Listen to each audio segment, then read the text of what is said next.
Hello guys and welcome to Wowhead Weekly number 174. I am Annie, or also known as Annie Fuchsia. I'm a full-time streamer on Twitch, play loads of different types of games, but mostly World of Warcraft. Let me also introduce you guys to my co-host, the lovely Perculia. Hey everyone! I'm the site producer for Wowhead. I oversee all the news and guides and features on the site for Battle for Azeroth. With me is my little cat Brightpaw, along with Pepe. And it's always really fun to do the show and discuss, everything that's been popular on the site, as well as any new guides or important community things going on. So before we start, we have a giveaway because Sass is back. In Twitch chat, if the prize is Captain Crackers, the new shop pet, which we will talk about on the show. And the keyword is crackers. Crackers. Yeah. Keyword crackers. Welcome back, Sass. You have been missed by us and the chat. Hello, hello. I also noticed that 2 people subscribed just during the intro. So Funky Jam and Blissfire, thank you guys for the subscriptions. We appreciate it. Crackers. So crackers is the term that you, or the word that you have to write in the chat to enter the raffle for the giveaway. Yep. And we draw the giveaway at the end of the show. I know sometimes people on YouTube get a little bit confused. They start writing the word in the comment section. I'm sorry if you guys are watching this on YouTube. The giveaway is already over. If you want to participate in future giveaways, you can just watch the show live on Thursdays on Twitch. So just a heads up, because I know people do get confused about that sometimes. Aw, Brightpaw just left us. I know. He was so good, calm. Though. Yeah, he was really good today. Yeah. What is the giveaway for, or is it a secret? No, it's not a secret. The crackers is the new pet, right, Perk? Yeah, it's the new pirate pet. The new pirate pet, which has just been released. So it's from the Blizzard in-game store, or Blizzard store. It doesn't have to be in-game. You can get it from the Battle.net website. But yeah. So we will talk a bit more about that and also show a picture a little bit later on in the show. I think the first thing that we'd like to talk about, and probably the first thing that you guys want to hear about, is the new patch, which has already now been kind of teased, or even a bit more than teased. We've been given some information on what to expect in this new patch. We don't know when exactly this will happen, but there's been quite a few details released or mentioned about this on the what was the show? Was it a So Ian did a impromptu 30-minute stream on the Warcraft channel. It wasn't a Q&A, it was him kind of just talking in front of a wall, and then he had little PowerPoint slides. 30 minutes, he talked really fast, and he just spontaneously did it. Yeah, it was planned. Well, okay. I believe it was planned, but there wasn't much lead time, and usually when you think Blizzard presentation, you think like BlizzCon and a stage, but you could just tell he just sort of walked up in front of a picture of Battle for Azeroth and started talking. And I love listening to Ian. He's such a good talker. Is that a thing? Presenter? Presenter. He's amazing at what he does. I love listening to him. But yeah, so we got some more insight into what patch 8.1 will have, what we can expect, and there were quite a few new things that were introduced that we had no idea before. So let's get straight into it. Yeah, so the first thing is that the title is going to be Tides of Vengeance. This is obviously a reference back to Jaina. And the whole theme of the patch is the Alliance striking back and going on the offensive in a lot of different ways. Because, Battle for Azeroth launch was all kind of about the Horde winning in the pre-patch, and then Lordaeron, and now the Alliance is trying to take the upper hand in the war. So first Ian opened with some minor things. The war campaign will continue. I know a lot of people thought it seemed kind of boring compared to how elaborate Suramar was, so we're getting more details, and the stakes will become even higher. It won't just be like little skirmishes. We are getting incursions, which seem to be the Battle for Azeroth equivalent of the Legion invasions. The opposite faction attacks your zones, and then you use the incursions to level your alts. I really hope they have cool rewards for this, so it's not just like the Darkshore quest rewards, which were like, eh. I hope they have really good weapons and armor for transmog, And That's just true. thinking about this, there are a lot of unused transmog tints related to the Warfronts and PvP season. I think only 6 out of the 9 data mine Mm. tints were used, so maybe the other 3 will come from incursions. That could be cool. Oh, that's interesting. Yeah, I didn't realize that. Honestly, I'm just happy that there's a way to level alts because Yeah, I'm the kind of person I love new content. Like when I'm leveling my first character, which is my warlock, I go through every single quest, every single zone, every single inch of everything. But when it's time for an alt, I can't. I just can't yeah. do it. I cannot repeat things. But sometimes I want an alt to, maybe for a different role in dungeons or raids, because my warlock is, restricted to being only DPS. Hmm. Sometimes it's for collectible items. Like back in Legion, I needed every class at max level Right, for the because they special all order Horror pets and the mounts and exactly all that good toys, stuff. pets, whatever that class was. Had available in their class hall. I don't think there's anything important in terms of having all classes up at 120 at this point, at least, but it's I good would to know. say an alliance and horde so you can see both sides of the Yes, that's story. true. That's true. So that's a perfect time for me to actually level my Horde Mage, which is my only Horde character above level 70 or something. I have a Yeah. lot of alts, but I don't have a lot of max level characters. I think I had 13 max level Alliance characters in the end of Legion and one Wow. Horde character, something like that. But yeah, that's a good point. I do kind of actually look forward to leveling a Horde character because that would mean a lot of new storylines. I just haven't had time to because I've been focusing on collecting and Yeah. all this stuff for my main character. I actually Yeah. hit 30,000 achievement points. Congrats. Yay. I know. I was just gonna Thank congrats you on that. you. That's awesome. Yeah, it was really fun. It was really fun. It's like one of those nice round numbers, because like the Yeah. next one would be 40K, which will, that'll be a good time from now, I think. But yeah, Yeah. reaching 30K was exciting because of the clean number, four zeros, Right. just a three and four zeros. It's great. I actually it was funny because when I tried to get 29K clean, I failed it. I accidentally Oh got a no. 15-point achievement, so I went 5 points Aw. above it. And then they reset some of the achievements. I went below 29K, and then I made the mistake again. So I was actually Oh. I was really scared that I would make the mistake for the big 30K, but we did it. We did it, so it was okay. But yeah, I'm looking forward to incursions, so I can finally level my horde character and maybe even other alts if there is a reason to. For example, to play a different role, maybe a priest or paladin. We'll see. Yeah. I know this next bullet point is not much to talk about, but Ian said there's a new world quest. Everyone panicked, being like, well, world quests are boring. Like, why are they the third bullet point here? There's not too much to say, but yay, world quests.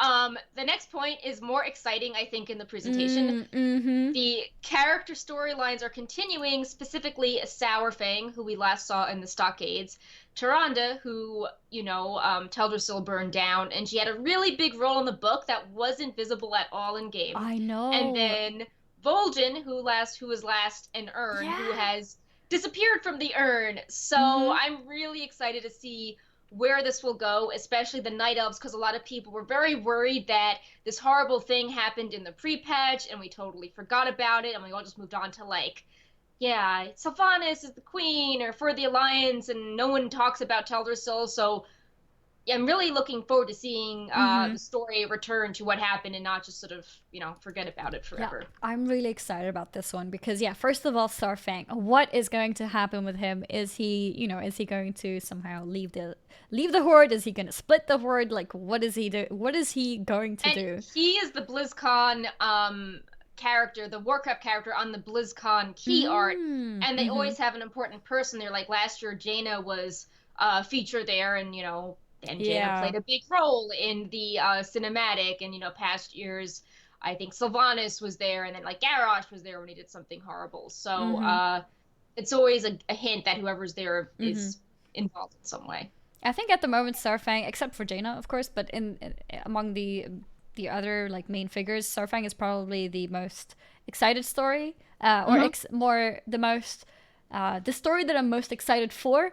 I can't English sometimes, Yeah. so I'm really looking forward to that to see what is going to happen, what his decisions are, and the whole talk about keeping your honor in war. Mm-hmm. Tyrande, like you mentioned, we didn't see much of her. So I'm wondering if that's because a big part is happening now. I hope it's not going to be another disappointment. I I think it know that would might be be, weird. Like, go read yeah. parts of the Tyrande book. That would be sad. Yeah, but if she's mentioned specifically, I think that means maybe that she'll have a bigger role, Right. which will be nice to see because, like you mentioned, especially if you don't follow the books, it's gonna be like, what's happening with her? Is she even here? Like, what is she doing? I think And it would be Vol'jin, interesting yeah, if the so like well, there's all these Ashara hints mm-hmm, related to like Culture Us and like the Navy and the storms, but you know, back in the day, with the War of the Ancients, it was like Ashara was on one side, and then the Night Elves and Tehran, was fighting. That was on the opposition. So I wonder if Tehran's story will then tie in with whatever's going on with Ashara, because mm, it makes sense that she would, you know, be related to, this person that destroyed the Night Elves' land the first time. mm-hmm. Oh yeah, yeah, maybe that. Yeah, that's a good point.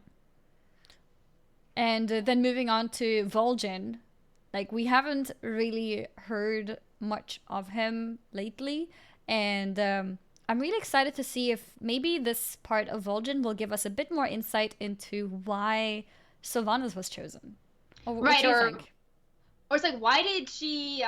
What is Bonsomni talking about with the spirit escaping the urn? Mm-hmm. Who else escaped the urn, and why is his boss upset that Vol'jin has left the urn? Mm-hmm. So yeah, I'm curious what they'll be in mind. I mean, personally, I don't think Talanji will be really happy that her father basically promised like the entire family to serve the Loa of Death like Oh indefinitely. yeah, yeah, yeah. So I Mm-hmm. feel that she'll be wanting to get Vol'jin's assistance, and Uh-huh. he's going to be a pretty powerful figure. That's I, what I think. I like how I'm thinking about this from like an alliance point of view because I, Yeah, as an alliance player, I miss most of the story, so I forget about it.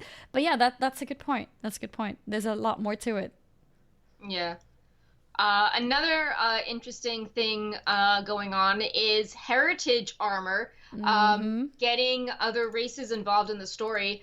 Dwarves and blood elves are getting heritage armor, so this shows that heritage armor is not just for allied races, and you don't need to do ridiculous requirements. There's no massive quest line. If you just have a character at max level, you can do the little lore scenario to understand the race and armor better. And for the Blood Elves specifically, they mentioned that the Dread Scar, which was Mm-hmm. caused by Arthas' invasion, that will play a role in their heritage armor, which I think will be good to make sense because that was such a defining moment for the High Elves and then Sylvanas, and we don't really have any sense of that in game. So I think this is a Mm-hmm. clever way to have players understand more of what's going on. Mm-hmm. And he mentioned as well, like the everything to do with the scar. I'm sure a lot of people don't actually know anything about it. So now Right. there's a reason for people to go through the quest line and actually see what is going on or what happened over there. Why does it look the way it looks like? And Yeah. yeah, this is exciting. I mean, when Ian or not Ian, when Ian, this is like an ongoing joke. I keep calling Yeah. people who are called Ian, but yeah, no, Ian. When Ian was talking about heritage armor for other races in the past, he said no, basically, Right. right? And then we kind of speculated like maybe they are Right. doing it, but he didn't want to like put up the expectations too high and people asking when or what. And here we are. Now we have confirmed ones for dwarves and blood elves, and not in terms of exactly when it's going to happen, but at least it's confirmed coming. So that's What interesting. I think this was interesting how in Battle for Azeroth launch, we got some more little customizations for the dwarves and the blood elves. For the dwarves, Yeah, that's a good we point. got the new paladin mount, and then for the blood elves, we had the new golden eyes. So we don't know how the heritage armor looks for blood elves, right? No, we just have the dwarves, which looks, I mean, there's like rams on the Mm-hmm. shoulders, and it Maybe it'll looks have like a obviously gold theme cool. to Yeah, match the golden eyes. yeah, like, oh, they're purified now, so they'll have an outfit that's more golden and less like, fell from the Burning Crusade Mm-hmm. trailer. Mm. Yeah, that's a good point. That is. Let's see. There's also something on islands. I feel like it's really hard to talk about islands and make them hype. Like, I'm like, there are new islands called Durandal and Havenswood, and they have new Yeah. events and activities, and people are just like, well, that's nice, but like, please just give me more interesting reasons to run islands. Yeah, because I think So at this I don't point, know, not too much to say about them. yeah, and honestly, I don't know if other people feel the same about this, but I also feel like I don't know the differences between most of the islands. Like I feel like they're Right. very similar to each other. They don't have like massive differences in visuals, and they have similar events and quests or whatever you can find on the map. They have similar mobs. So it feels a little bit like, oh, new maps that I probably won't really take that much notice in. But maybe I don't know. Maybe it will be more exciting now that they actually did confirm to have better drop rates for all Yeah. the different Or new mounts and pets. They did mounts, say pets, and that everything. one has like a Vrykul theme and the other has a Gilneas theme. So Mm-hmm. that should be more variation than just, That's true. beach with Yeah. palm trees. But Yeah. yeah. Yeah. So maybe it will feel different to the current ones, but I feel like most of the current ones are very similar to each other, unless Yep. I just haven't taken notice. Yeah. So this next topic, I think, is really hyped to talk about, especially with all the other raiding discussion we'll talk about on the show. Mm-hmm. Blizzard introduced two new raids. Obviously, they won't be, right at, 8.1 launch because of how Blizzard staggered things. But the new raid is going to be the Siege of Zuldazar, and this is really exciting because it's the first raid that's totally different for both factions. The Alliance lands at the docks and works their way up the pyramid, and the Horde starts north of the pyramid, and then works their way to save Rastakhan. And everyone has 6 different bosses at first. The Alliance fight Rastakhan as like their end boss, and Horde fight Jaina. And then you can go to your commander and see the other side's point of view, and then fight like those factions' bosses. So that just sounds super cool. It Uh, does. I'm so excited for this. That's so cool. and really high stakes. So my thoughts on Jaina, I don't think Jaina is going to die. If anything, No, my there's no thoughts way. are we've had all these parallels between like Jaina and Talanji being princesses that are like forward thinking, while like Rastakhan and Catherine care about their children but have made bad mistakes because they're more traditional and like stuck in the ways of the past. So I kind of think that they're both going to die. I mean, I sort of want to be wrong because I think Jaina has gone through so much, but I can see like Catherine sacrificing herself heroically, or we know Rastakhan already is not in great shape with his deal with Bonsombi, who's like, when am I going to claim your soul? So So you I don't know. think I'm both just parents might die? yeah, I think they both might die or have something happen Hmm. to them, or like maybe Bonsombi claims both of them. I don't know. I think this is it's interesting, and I wonder what twist they're going to have because Horde players are saying once again, oh, we look like we have the evil war chief like Garrosh Sylvanas. Oh, Siege of Zuldazar, we've seen Siege of Orgrimmar before, where the Alliance Yeah, has to especially like the name go of the in. raid. Yeah, so I think there has to be some twist there. But I mean, it does sound very cool, and I know a lot of people with Uldir, it wasn't as hype. Well, it still was hype how Method made it hype, but it wasn't hype with like no one knows what Uldir is. Like it doesn't really conjure any like famous lore character. But when you're saying the Alliance is invading the Horde city and the Horde Yep. fights Jaina, that's like everyone can relate to that. Mm-hmm. So Yeah, I think this raid will be a lot more hype than the first raid tier for sure. yeah. And then we have a mini raid called Crucible of Storms, which is also kind of hype because even though it's a 2 boss raid underneath Storm Song Valley, that is like Old God Hint Central. And I think it's going to tie into the Ashara raid in some way. And they've also talked that there's going to be supporting world content, so there's going to be like more like Naga and like creepy sea creatures in Stormsong Valley, and there's going to be Mm-hmm. quests that get the Horde up to speed on the story in case they didn't play Alliance. This is an interesting detail. I don't know if we're showing the slide, but the staff used in Mm-hmm. the It's slide shown. Mm-hmm. is the same one. When I went to the Blizzard Museum, it was public. They had some art of Ashara using the same staff. So I don't know if this is Ah. just like placeholder unfinished art, but when I see that staff next to some very old god looking eyeball, Yep, those I'm like, eyes. Mm-hmm. yeah. So I think that this will, even like, oh, it's like a little raid Trial of Valor. I don't think it's like, I think maybe the size is like Trial of Valor, but I think this is The going to have story is some going to be important. really bad stuff going on. So, Yeah, I'm yeah. really excited. The way that everything was like presented and everything. Yep. Crucible of Storms. Yeah, that sounds ominous, especially because Ashara was present in Stormsong Valley in the Shrine of the Storms raid. She shows up, and Yeah. it's where we learn that she was stealing the Alliance fleet, which, you know, Jaina had to teleport back and save, and we were speculating. We're like, gee, we don't think Ashara would be very happy that Jaina just took the fleet away from her. I wonder what she'll retaliate with, so maybe this is it. In the story. But yeah, it's really exciting to already. It was funny because at this point, Mythic Ghuun hadn't been down yet, so it's like the raid is not complete, and we're already getting hinted or getting information for the next raid. But I love it. I love the quick pace of everything. You know, just getting more things to be excited about. Yeah. This other thing, next thing I'm also excited about, it's the Battle for Darkshore. It will be the second warfront in Battle for Azeroth. And this is another sign that we're revisiting the Night Elf story. This warfront will focus on the Night Elves versus the Forsaken.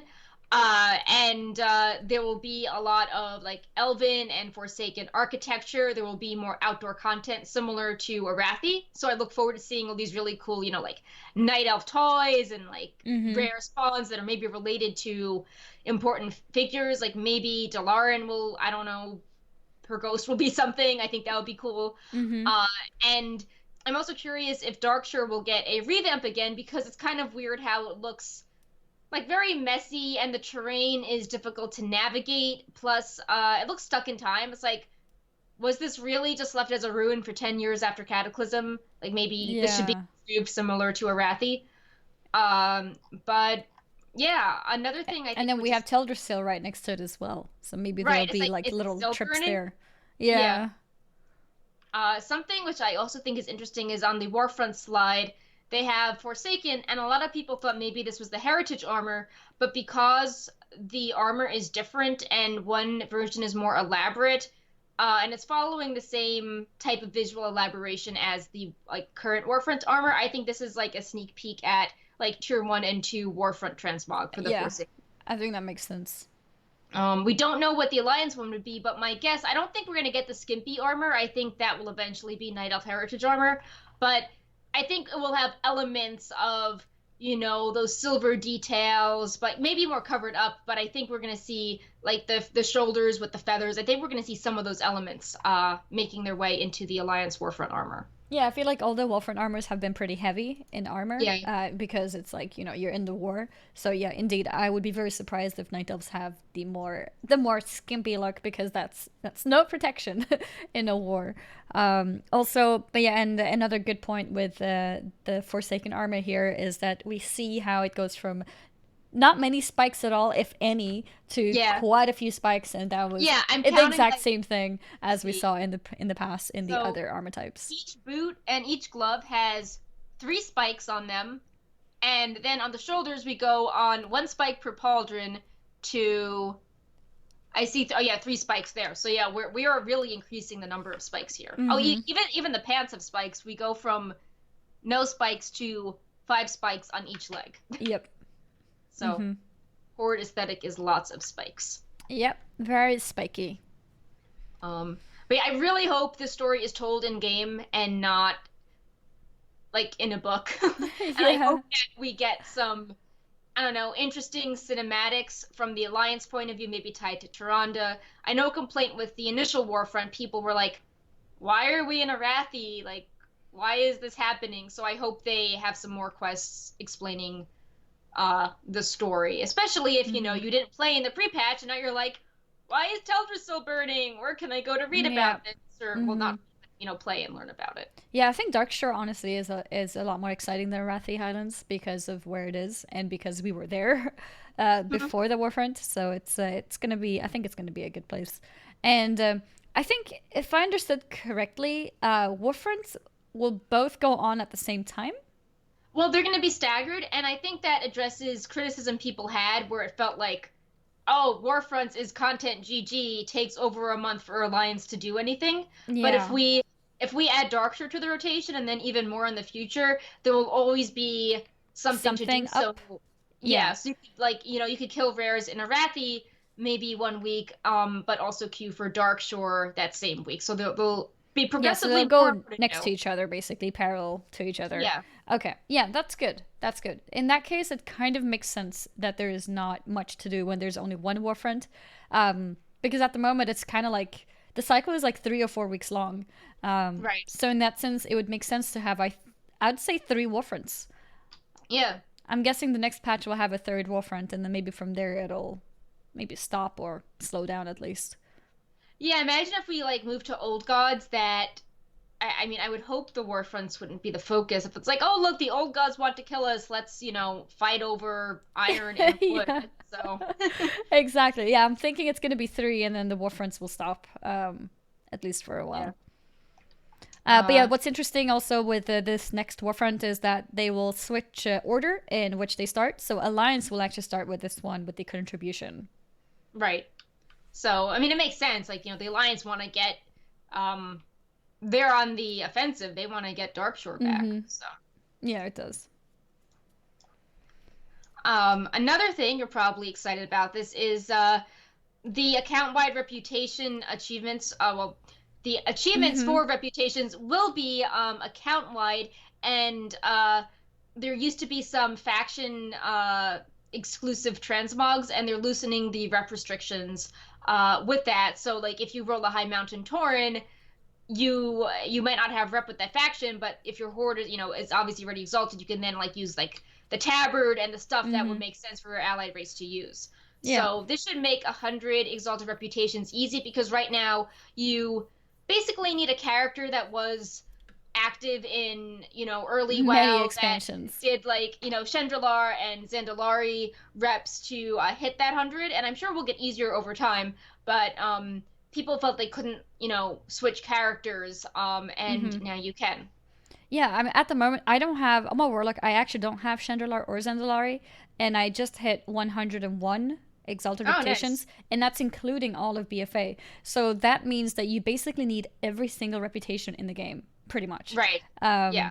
On one character, and that's multiple expansions. A lot of people play a character for a specific expansion, and then they switch over to another character in a different expansion. Yeah. So while I might be one of the few people who actually stick to one character, I think this is great for people who do switch characters. So the way it works is if you have 3 reputations on one character, another 5 on a different character, different reputations, they will all count towards your total amount of reputations.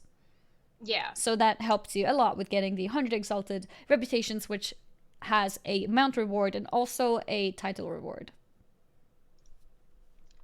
I think the title is the Esteemed or something similar. Where did it go? I think it's the Esteemed. Yeah. And I think there's Admirable at one point, or like the Admired, and then of course there's the Pure Heart Courser, which people care about the most. Yeah. Yeah, I think the mount is very pretty. It is a reskin, but it's a pretty reskin, so I think it's an alright reskin. I like it. Unicorn. Yeah, I'm happy with it. Of course, too. The final bit of interesting info. Well, I guess there's two bits, but one to discuss a little bit more. Kulturas and Zandalari Troll allied race unlock requirements. Ian basically said that in this patch at the start you will not unlock them, but after Siege of Zuldazar, it will make sense to unlock them. And people are very concerned that there'll be like another faction they have to grind to Exalted with. And he basically said, no, Alliance, you need Exalted with Proudmoore. Horde, you need Exalted with Zandalari Empire. And, the war campaign, complete the war campaign, including the Tide of Vengeance component, which you can't do yet. And then that should be the unlock requirements for these races. So there's going to be no special, like, Kulturas, Proudmoore 2.0. It's like, no, just get exalted with the ones now and you will be good. Yeah. So if you're not exalted already, you can go for it. And if you are, then you're good. You can just wait until the allied races are available. Yeah. The final, like, TLDR bit is that Ian said that he hopes some of this will be visible on the PTR by the end of this week. He said that on Tuesday, we're now Thursday, 2 p.m. US time. So the window of time, if it's going to be today, is slowly 24 hours. Yeah, rapidly closing because the people who push the bills, they usually don't work overtime, so they usually don't push stuff like after 5 or 6 p.m. So we only have a few more hours today to possibly get it, or Friday. It still could be there, but yeah, we haven't really gotten any data mining. All we've gotten was a post on elemental shamans in 8.1, which I know shamans were very excited to read about, but we haven't gotten anything more since the 8.1 live blog. But yeah, besides that, it's been interesting because I feel this was sort of a dead content week. Blizzard thought it was that way, and they were like, oh, we got to do this 8.1 presentation and like throw a boat up onto the shop. But Method was really bringing the hype to the actual game with streaming the world first race that millions of people were tuning into for the first time ever, live streaming a Mythic world race. And it's the race came to a close. What is it now? A day ago? 2 days ago? It was yesterday. It came to a close where it was very dramatic. Method got world first Mythic Ghuun, even though they were not the first guild to reach Ghuun. That was Limit. And it seemed what happened was Limit was ahead, had a 1% wipe, decided to extend their lockout instead of reclearing, but that backfired because Blizzard nerfed Vantis runes and Azerite traits that a lot of their top DPS were using, so they started to struggle more. And then Method, even though, they got to Ghuun later and also had the disadvantage of, EU later reset, they were able to reclear. And then their healing officer had to go to work. His car broke down, so they had to have a Ret Paladin healing. And they were able to get the world first kill yesterday. And it was, like, the reaction was so amazing. They were pulling in, record numbers. Sko's stream peaked at, I think, 160K when the kill happened. And a lot of Method was streaming from different points of view, and I think collectively they were up to over 260,000 people tuning in, with, when you add up the unique viewers for the day, over millions per day. Sko was the #1 most watched streamer on Twitch. He was beating out Ninja, and the only other account that was ahead was a corporate platform that was streaming like the CS:GO, the equivalent of like the World Cup for CS:GO. So it's like, well, like, he did, like, he was definitely the #1 individual. And even the Method commentary stream was, I think, #8 most watched. So it was super exciting to see how the community embraced this. This wasn't like a Blizzard sponsored or promoted stream, like it wasn't on the launcher. And people were really excited about it. So that was awesome. Like, it was #1 on all, like, Reddit's like homepage. All these random people were like, I don't play WoW, but like the tension was killing me when they wiped at 2%, and like, I want Slug to die, and like you could just see all their reactions, like if something good happens, if something bad happens. So I hope they do it again. I think they will. They've been hinting, like some people have been like, oh, see you next time at the arena. So yeah, I saw that too. I think they will definitely do it again. I think it was a huge success, especially because they did manage to get the world first. I wonder if Limit had decided to reclear, if they would have gotten it. I mean, it's hard to say. Like, the Vantis rune nerf was real, as well as the Azerite traits. Like, like if the core traits that your DPS are using get nerfed, then it's like GG. I feel like, I don't know this at all, but I feel that maybe Limit at the start also didn't want to reclear to avoid like bragging rights drama, like, oh, Limit only beat them because they recleared, and, what happens if Limit gets it first before Method reclears? Like, you almost wonder if they wanted to be like, who can get this done in the first reclear, or who can get this done without the gear advantage, which is an interesting conversation. Like, Blizzard, this is not an esport, so Blizzard doesn't, like, set rules and regulations, but with the race being streamed, it really brought up how there are a lot of really strange components to it. Like, NA starts way earlier. Yep. But I really then hope this will give them more reason to actually fix the reset times to be global instead. right, Because I mean, at the end of the day, it does hurt the right, EU people to be a day later. Even in this yeah, case, honestly, well, except for the fact that the last day of reset, like if Limit had decided to reclear, that might have changed things because they get to do that before EU does. But it still means that they have an extra day of farming gear, whether it's using Mythic Plus or similar. So right.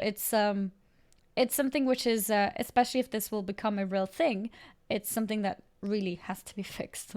Yeah, there's also issues with hotfixes. So, like I do agree that Limit had, the advantage in starting earlier, but then apparently, Feta Devour was really overtuned and they couldn't Yep. really make any progress on it. So it's like, No. well, so then they wasted more of their time progressing on the boss, and while Yep. Method got to the boss, it was like they It spent, was they nerfed. wasted less time on it. So it's like, well, Yeah. okay, so like Limit got, 12-hour gain, but then maybe like, five of them got lost. Like, it's you're starting to do Yeah. all this math, and it's like let's just have everyone do this Yeah. at the same time. We've had a Yeah. global launch before. We can have the guilds start at the same time. And I feel like the tracking will just have to get more sophisticated because for Siege of Zuldazar, we're also going to have different routes now for the Alliance and Horde.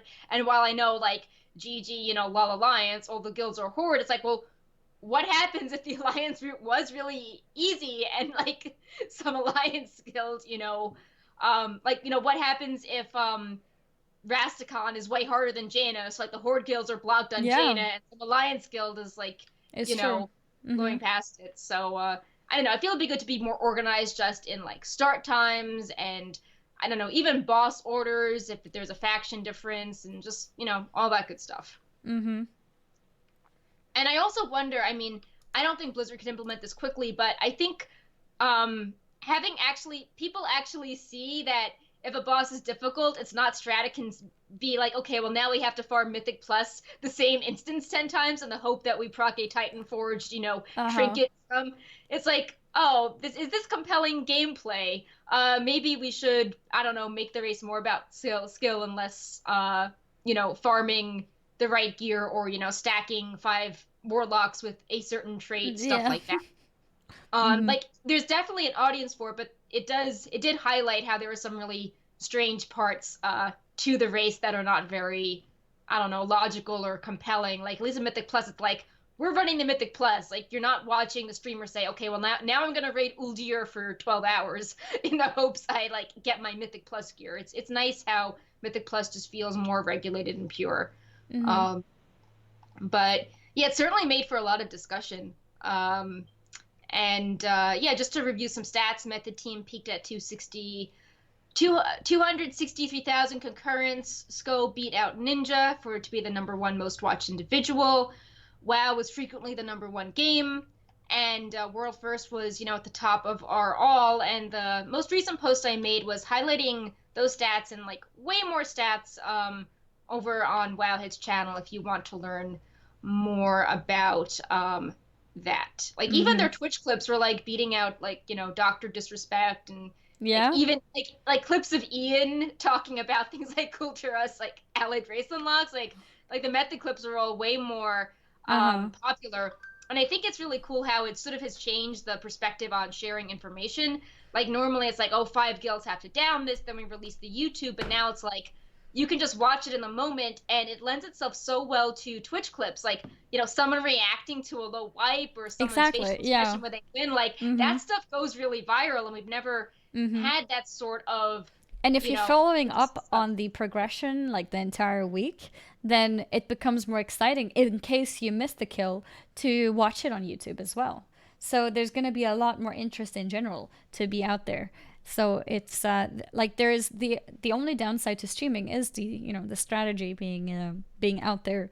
But if more guilds do it, then that's not a problem. Yeah. So it's also like it was really compelling, even just seeing Method. Like they were sort of racing against themselves, but Mm-hmm. even like the hints of like, oh, Limit tweeted 1%, or like Yeah, yeah. Ironic is tweeting they're starting in 8 hours at 10 a.m. Like even those hints got so much attention. Like imagine if Oh, like imagine all if Limit was streaming too. yeah, you like a split screen, and then the commentators could actually have things Mm-hmm. to say like, oh, Method at 50, Limit at 40, but like Limit Yeah. is like, heroism already used, and their top DPS is dead, but like Method has the worst comp, and like let's compare the DPS meters, and Mm-hmm. like it could be really compelling if more of the top guilds were streaming. Like Mm-hmm. it could only be a good thing for Warcraft, getting people involved in the game, getting Oh all yeah. those casual people to play. Like Mm-hmm. it's much more joyful and organic than like Blizzard is putting this mount to suck us of our money and come back to WoW, and Yeah. No, I think it would be amazing. I think it was already a success, and if yeah, more guilds were in it, I think that would have made it a lot more interesting because then you can see the competition as well without having to check out their yeah. Twitters. And it was so cool to see the Method one. It's like, okay, we're not afraid if you get inspired by our strats, or yeah, it's extra stress when like the Red Bull internet dies, or you're watching our if we play badly, Twitch chat is flaming us. They're just like, we don't care. We're going to put ourselves out there, and Mm-hmm. they'll be known as like, the first like, US NA guild to just put themselves out there and do it and kind of change, like change the game. Mm-hmm. So it's like even if they didn't get world first, it was like definitely a big PR win for them. Mm-hmm. Yeah, hopefully. I'm not sure what Limit's stance on streaming is. I haven't really read what they've said about it. They've been tweeting they didn't want to. I Okay. mean, but like they've been changing. They've been tweeting more frequently, and at first they were like, "Oh, we were trying hard, but we didn't really take that much time off from work." And then it's like, "Wow, we did so well. Like we're definitely gonna like take even more time off." And Mm-hmm. so who knows? Maybe they will reevaluate and decide to stream. But I don't want to put words in their mouth. I know that they are definitely taking this very seriously and want to, even spend more time on this in the future. Mm-hmm. Mm-hmm. Because I could imagine sponsors, reaching out to be like, hey, like, you guys want to do something next time? Yeah, I mean, like full disclosure, like they approached Wowhead, Method approached Wowhead being a sponsor for this, and I was like, yeah, like, yeah, of course we want to be on this. So, Mm-hmm. like, between the guides and the Wowhead Twitch extensions showing the gear, Mm-hmm. and all the updates we do with the news, and just providing information. We did some like infographics. Like it just made so much sense, and I can envision more sponsors wanting to jump in on this. I mean, the numbers are just like really Mm-hmm. good. So. Well, I think if people continue the same form where they don't have any comms, I think every guild should consider having Wowhead as a sponsor. And I'm not just saying that because I'm on Wowhead Weekly, but I mean it because you can click people's talents on the screen without having Yeah. to ask the streamer, who is probably not communicating with you anyways. So I think it's actually a very, it's like the perfect overlay and sponsorship to use in these situations. And then other sponsors outside of that, whether it's Red Bull or another energy drink company or another company in general, A chair company. a chair company, like Yeah, those a could vary keyboard, a a lot. mouse. Yeah, Yeah. those could vary a lot, but I think Wowhead is I think it's probably a good pillar for any guild to consider. Yeah, so if you're watching this, DM me or Discord. I'm open to discussing stuff with everyone. I like how. Yeah, we just put that stream on Wowhead's front page nonstop because like Blizzard wasn't promoting it, and at the start people were like, "Why are they silent? Like, why isn't anyone talking?" So we really tried to push the commentary stream and like do lots of updates and get people hyped. So Yeah, I hopefully think that helps spread the word. there were a lot of people who were complaining about Blizzard not promoting this, etc. But it's very complicated for a really big company Yeah. to promote something on short notice like that. It has to be planned. Also, it was only method streaming. I think from a Blizzard point of view, it doesn't look good for them to only promote one guild. So Right. I think Blizzard would only be interested if there's multiple guilds who are competing, because then they have like a not a monopoly, basically, of content.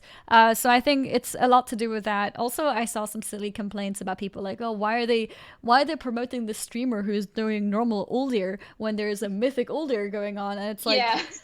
that promotion is different, all right? That promotion is specifically for the community. People who click it can join the raids. If you promote the mythic Uldir in that promotion, like for that promotion team, then they're doing a bad job because the viewers who tune in are not going to join the world first race. So it's very different. It's very different. Yeah. But as a side note on all this, once they killed Ghuun, Blizzard released their Mythic Leaderboards Oh and explained yeah. how the famed Slayer title worked, because everyone was like, what is this strange thing?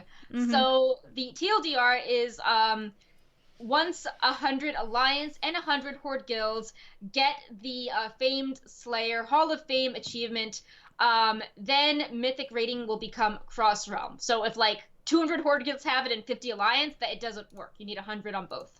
Yeah. And then other people were sad, being like, oh, like, Hannah did such a great job casting, but he plays a shaman, so does that mean he'll never get, this famed Slayer of Ghuun title?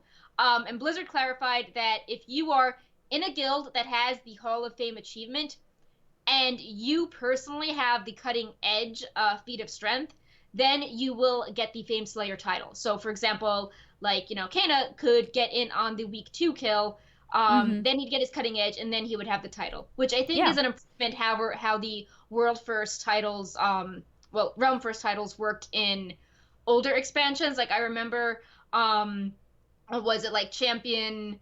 It was like tier 9, and I remember we had a shaman. I think the paladin was like way better for like the being chased around by underground bugs phase. So it's like he never got that title on his main that he cared about, but his alt that had paladin utility has the title. So I think this is a lot better.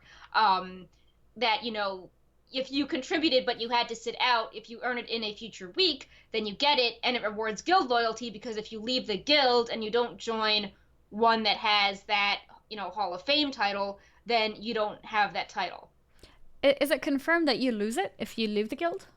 I don't think Blizzard went that far yet. Okay. But they because I could imagine guilds selling it in that case in the future. Like, hey, we were one of the top 100 guilds. If you want to join us, we'll get you cutting edge, and you will get this very limited title that not everyone can give. And Yeah, Aegis was 10 million gold. Aegis is asking, does that mean once the cutting edge is unattainable, the famed Slayer will also be unattainable? So I think Blizzard is hoping that situation doesn't happen. Yeah, 100 guilds hopefully has killed it. Like, if you get to the point where like Hall of Fame Ghuun is like still active, and then like no one has cutting edge. It's like only 20 guilds got cutting edge, but now cutting edge is over. Sorry, guys. No, I think the idea is that there will be 100 guilds who get it, and cutting edge would still be obtainable for a while after that. That's the idea. But yeah, I mean, it is possible. I guess we'll see what happens then. Yeah. So this next topic also got discussion, but in a more, maybe less organic way. I think it looks cool, but it definitely had a lot of discussion. There was a new shop mount and pet, and we know the phrase shop mount is always gets like, some what? A shop mount? No. Yeah. But this one is a little bit different. So the new shop mount is not exactly a mount which is available in the store. Instead, what Blizzard has done is do I guess you could call it a campaign, where if you decide to be on a 6-month subscription, started before this campaign or starting now, if you're on a 6-month subscription plan, you get the mount. Yeah. So for some people, it's like, it's great. They log in and they're already on 6 months cycle, and they get the mount for free, basically. Right. And then for other people, it's like, well, I normally do it month by month. I don't know if I want to commit to 6 months. They might end up doing 6 months anyways, but 1 month at a time. Whereas this gives incentive to actually go for the 6 months straight away. Yeah, it's actually cheaper if you pay 6 months versus 1 month. Plus, I think you basically get the mount for almost like for free, because I think it's $78 for 6 months, and then usually a mount's like $25. Yeah. So it's a pretty good deal.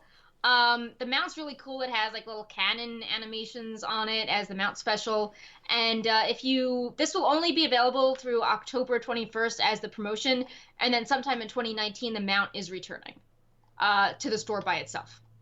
Yeah, I didn't read that part. So it's coming back to the store as a regular mount? Yeah, so, just a normal mount, no game time related to it. Okay, cool. And some people mentioned that, but I wasn't sure if it's true, because in the past with Tyrael's Charger, that never happened. Yeah, it's specifically mentioned in the blue post on it. Mm-hmm. Um, and they just said sometime in 2019. The Dreadwake mount will Mm-hmm. then arrive as a standalone mount in the Blizzard shop and in-game shop sometime Mm-hmm. in 2019. So this way, if you go for a 6-month subscription, if you know that you're going to be playing anyways, then you get the mount basically for free, or you can in the future buy it from the store for probably Yeah, regular mount price. yeah. There's also not limited edition. There is a new friend for Pepe. And it is Captain Crackers, who is also the prize for this week's Twitch show. Yeah, You so can this enter is in why people chat. are Yeah, yeah. This is why crackers. people are spamming crackers in the chat in case you're wondering. It is to get this little parrot as a pet. It's so cute. Something about the eyes. It reminds me of like Pepe with the big eyes, and Yeah, it's cute. Yeah. it's really It's cute. got I the hope they big make a eyes. plush. I know it's so cute. Mm-hmm. I anything that's a burb, I'm just like, Yeah, oh. yeah. I actually Uh, have a picture of the mount as well, so I'll quickly show yeah, that too. This is the mount. It's basically like a ship. yeah. It's like Jaina's ship, but pirates. Mm-hmm. Looks pretty It cool. does. It flies. It's not. It doesn't do anything on the water, which is kind of weird because you're like, hi, it's a boat. Like boats Yeah, should it do should have things in the water water. walking. It should have Yeah, had like that was a missed opportunity. especially because those water striders, if you are a new player, they're kind of daunting to get. Yeah. It's like, oh, like you have to like have a garrison and farm coins with Nat Pagel or like grind this mob faction and that Mm-hmm. sort of I don't know. I noticed Like someone not say overwhelming. I know someone said it would be pay to win. I mean, not exactly because if you're an avid World of Warcraft player, then you would get it for free because you're playing Yeah. every month anyways. And if you don't want to do that, you could also go and get the reputations for it.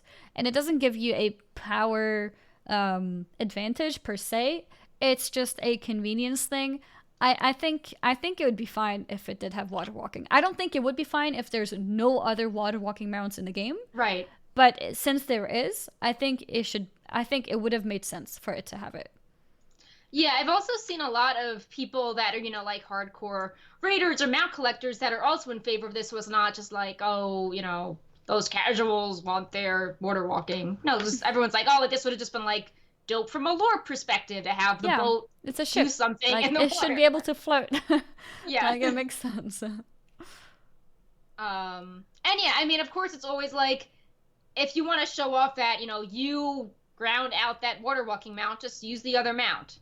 Mm-hmm. Like to impress people. Like, you use the color that's rare. Get both of them, rotate them around, have a macro to like summon 1 to 3 mounts in the water. Mm-hmm. You can impress people that way if you really need to feel special that you have an older water walking mount. Mm-hmm. Also, it would be less likely for people to go back and do the quest in a way. So that means that people who do decide to do it have a more rare mount. Yeah. So yeah, the next topic we want to talk about is the highlights from the AMA, which kind of kicked off this whole 8.1 hype train.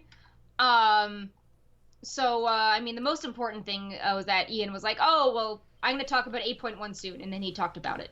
But some of the other things, a lot of it was very weird. I don't know if you were following it, but at the start of the AMA, he had these like massive essays just sort of explaining and like analyzing what they did, and it was hard to distill it into anything. And then like in the last 30 minutes, he actually did like very rapid fire AMA that I think explained a lot more useful things. Mm-hmm.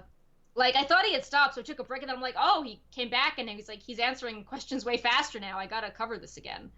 But the highlights is that the weekly I think Mythic I was Plus. streaming during this, so I didn't see it live, Yeah. but I've skimmed through stuff afterwards.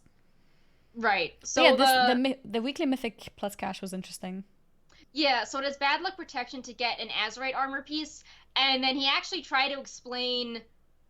He explained what should have been done earlier as to why they changed stuff around with the amount of items that dropped. So it's really good to know there was bad luck protection, because people were, thinking that they never get their Azerite from Mythic Plus, and it doesn't seem as bad now. Although it would have been great to have this communication before the fiasco last Tuesday. Yeah, And I think honestly, I don't agree with what he said either with this part, because he was basically saying that the reason they don't want Azerite armor in Mythic Plus is because it would make it very I forgot what word he used, but basically redundant, and you'd have a lot of Azerite pieces that you can farm with no limits. Like you can farm Right. Azerite armor over and over again with all the Mythic Pluses. Um, and with raiding, that takes a lot more like organizing because a lot more Yeah. people are involved and you can only do it once a week. But I think it would be okay to give people like a 370 Azerite armor piece from doing Mythic Plus and Right. let 385 be, unique to the weekly cache or Mythic raiding, Right. for Or example. set a similar cap, and it's like Azerite is on a, I don't know, per weekly lockout, similar to Ildir. Yeah, either that or just lower item level. Like if people could Yeah. get like a 360 or 355 or a 370 Azerite piece from doing Mythic Plus, I think that would be So fair. I mean, I don't know if that would be fair repeatable, because then people would farm it obsessively, hoping to get the Titan. Well, no, it doesn't proc Titan Forge. Never mind. I was Yeah, Yeah, that never would be mind. crazy. Yeah, Yeah, that would be exactly. bad. That's the thing. Like it doesn't have Yeah, Titan Forge, and yeah. so they might farm excessively to get the specific piece that they want. But I don't think it's that big of a deal if it's not the best piece in the game. Like I do see how it's a problem if you could, farm 385s. But if it's only 370 or even 355, I think that would be okay for Mythic Plus. Yeah, it feels a bit too lopsided now. One thing which I think did not go well at all, and I think they should just not do this in AMAs or like rethink it, is just like class balance. Like Ian Oh, was just like yeah. talking about shamans, and he's like, "Yeah, shamans have strengths. Here are all their weaknesses. They have strengths." And everyone was like, "Okay, so what is my strength?" Like, Yeah. and it just was like massively downvoted, and then all the CMs had to show up to do damage control, and Oh. I don't know. It was I Was don't. there any change coming or anything Well, for? they announced it. They made the blue post announcing the actual specifics, and that got a lot more attention on Tuesday. Okay. Um, but it's just like his first question out the bat. Ian Hazakostas downvoted negative 530 points. Oh God. Yeah. Yeah. So I just don't think I don't think teasing class changes or having like vague replies in the format of the AMA. I Yeah. don't think that's a winning combination. Especially because people get really personal about their class choice, because they Yeah, spend hours leveling it, gearing it, and you don't want to kind of like just be spat on in the face. Like you want to hear that there's hope when you feel weak, or at least some kind of acknowledgement. yeah, So yeah, it's a very sensitive topic. A lot yeah. of angry people out there. Yeah. One thing they handled better, they touched on this in the AMA, and they had a few changes after island expeditions. Um, Everyone's like, islands, they all look the same and we don't get rewards. What's going on? Yeah. And Ian was like, yeah, we're applying a hotfix that makes the collectible items drop more frequently. And then that went live. They buffed the experience to make them more interesting for leveling. And Mm-hmm. then last night, they didn't publicize it, but they made the achievements for collecting like pets and quest stuff. They made all that account-wide progress, Oh, but then they nice. they broke some things. So I think the one where you track Azerite like reset for some people. So that's not Oh. as cool. But Did I they think reset for everyone or some people? I'm not sure. I mean, they didn't really announce this publicly. Oh, We just okay. posted it, and then You people were just like, noticed. Yeah. yeah, but I'm here for the pets. Azerite Admiral, Tell Me a Tale, and Helping Hand are all account-wide progress now, and then you can use caged pets like from the auction house for the pet achievement as well. Wait, Um, really? yeah, It doesn't have to drop for you? correct. Oh, wow. Okay. That's good. I was very Yeah, concerned about that one. yep. Okay. Oh, hello, Luna. Oh, your cat's back. Red Paw's not here. I think she just woke up, right, Luna? Oh, There she is. Hi, Luna. You want to say oh, hi to the camera? hello. Seeing how big Brightpaw. Okay, she wants to move. Seeing how big Brightpaw was just like moments ago makes me realize how small she is in the camera. Yeah, Brightpaw, come back. We want to do a comparison. Come back, baby. I don't think he's. I think he's asleep somewhere. First time Brightpaw is sleeping. I know. And Luna's awake. But yeah, that's awesome news that you can. Well, you still have to get all the quests though yourself, I assume, because those are normally BOP, so you still have to farm them. But I'm happy about the pet thing. I was afraid it would be one of those things where you can. Do you know if you can get duplicates? Like if you have a pet drop for you, can you get the pet to drop again? I feel like nobody knows because the drop rates are so low. Yeah. So, because I was concerned about that there will be like this one pet that I'm missing and I'll never get it. At least now I only have to worry about the quests part because I doubt that the quests would be repeated. I feel like those are normally unique, so that should be okay. Yeah, I'm checking this quick to see if maybe there's Wowhead info on it. We have to push that as a hotfix. So the quick facts, they're not marked as unique.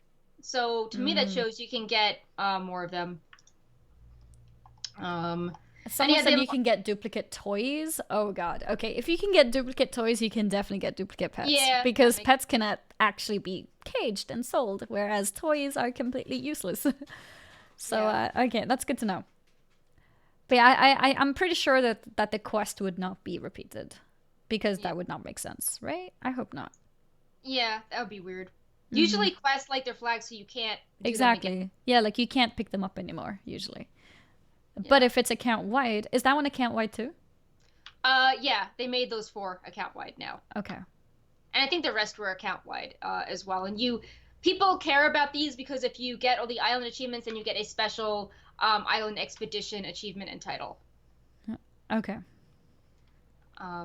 So everything should be account-wide now, but some have weird tracking. And since Blizzard hasn't officially announced this hotfix yet, but it very clearly is, like you log in and it says this is account-wide, maybe they're trying to fix the bug before they announce it. I see more people announcing or saying that their Azeroth progression also got reset. So it seems like it's reset for most people, unfortunately. Yeah.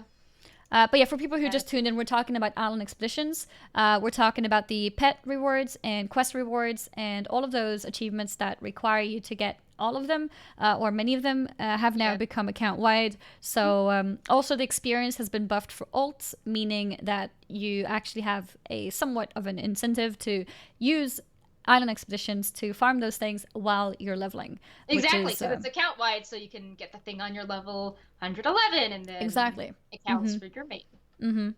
So then the question will be how efficient that is compared to doing incursions. But incursions is the new thing that they're introducing which will be very good for alt leveling. But with incursions, I assume there'll be less unique things tied to it compared to island expeditions. Island expeditions has a lot of unique things to collect: toys, pets, mounts, and also transmog. So I think leveling with the island expedition will definitely be an interest for me, at least, when leveling my alts. Yeah. The final interesting point, I feel like it said things that were interesting back then, and then we got more details, so they're not as interesting. But the one interesting note was that someone was asking about why the Horde have cooler rep mounts than the Alliance, and Ian had a reply that wasn't totally great because he was like, oh, well, we had to look at ground mounts for both, and the Alliance made sense for horses, and Horde made sense for other ones. Then people were like, yeah, but some of the Horde mounts can fly, Ian. But the interesting part was that Ian was like, hey, so, like, there could be mounts in the future. Like, hey, what about that bee for the Alliance? And people are super hyped about getting a bee mount. So it would be cool if bee mounts were on the future. But his reply was still a little weird because it wasn't Wait, he said for the Alliance? Yeah, he was saying, interesting. Where is the bee? Let's see. Wait, if the bee becomes an Alliance only mount... Is that possible? That would be... I feel like that's so unfair for the Horde.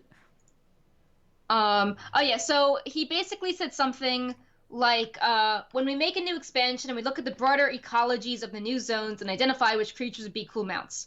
However, at the start of recent expansions, before flying can be earned, we avoid giving out mount models that really work best while flying, which that's not exactly true how it worked out. But he says, as it turns out, the Horde Bestiary had a lot more ground-based models, which led to the first wave of rep mounts being skewed. But we plan on rectifying that as the expansion unfolds. Speaking of which, that B is pretty wonderful, isn't it?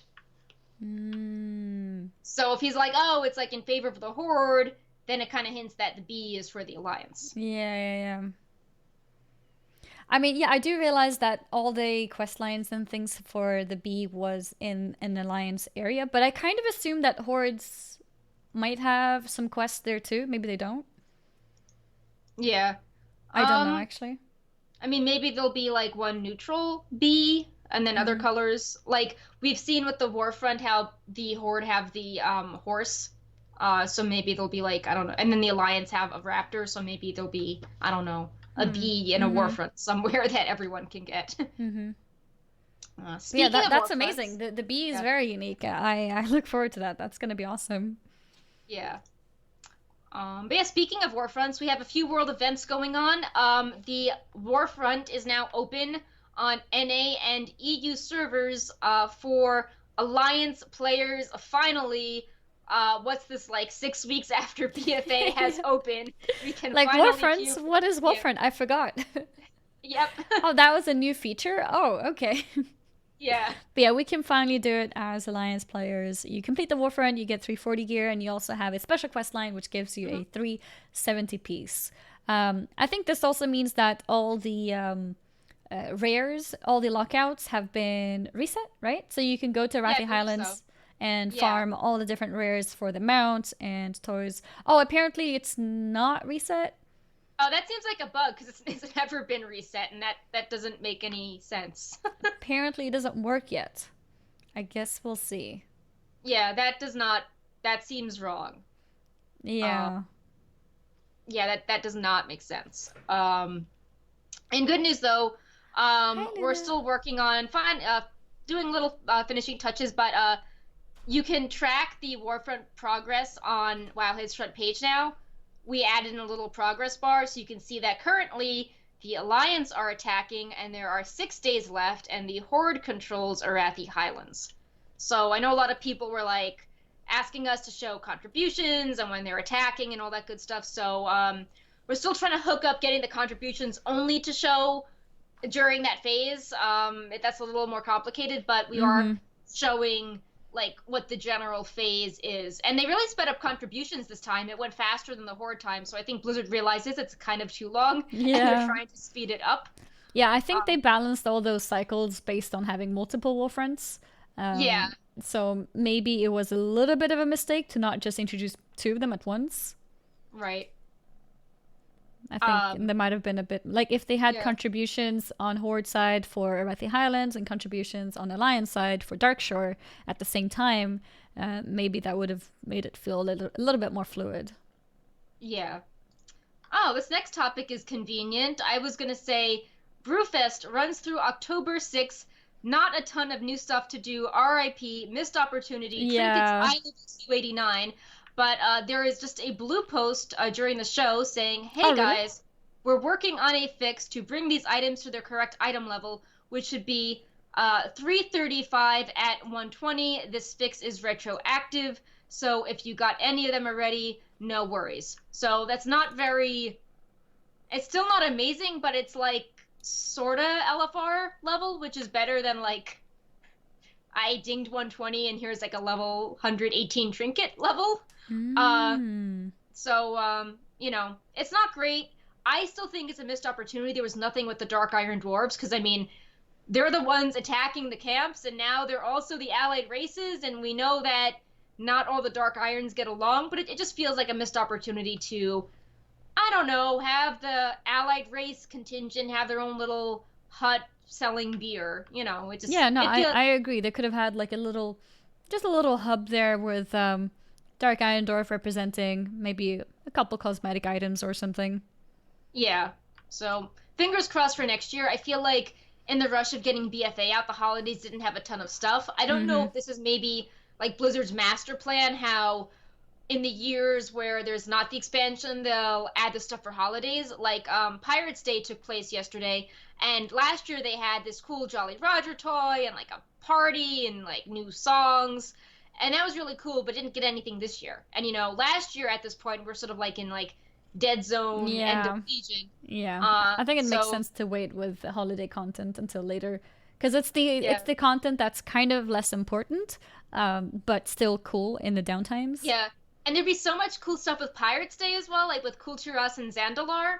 Like they're just like they have navals, like there's pirates. They actually have pirates, like Freehold is pirates. So I would love to see something added there as well to just make the world feel more alive and changing. It's always weird when you go to Azeroth and like they're celebrating it and maybe you're garrison, but nobody else seems to know about the holiday when you travel around the world. So it would be cool to see more Dark Iron for Brewfest and then pirate stuff for the BFA continents. Oh, Luna's accompanying us. She's like stealing my hand. She doesn't want to be carried, though. I know that. She's just laying there, grabbing my hand instead. Gently biting. But yeah, that was Brewfest. We also have... there was nothing new on Harvest Festival, right? But there was a little detail. Yeah, so this is just the biggest troll. So Uther's Tomb got a awesome visual update, like new statue, new building, new grass, new everything. It looks awesome, and the quest line sends you to Uther's Tomb. So I would laugh if this was just an artist doing it for fun when they were thinking about the Harvest Festival, because everyone's speculating that like this is a sign that like the Lich King story will continue, and it makes sense because like Sylvanas is evil and like Talia is related to Bolvar, and Kalia Menethil is back as like a holy undead, and so I would laugh if this was just like someone being like, I love Uther, I updated it. That would be so... No, it can't be.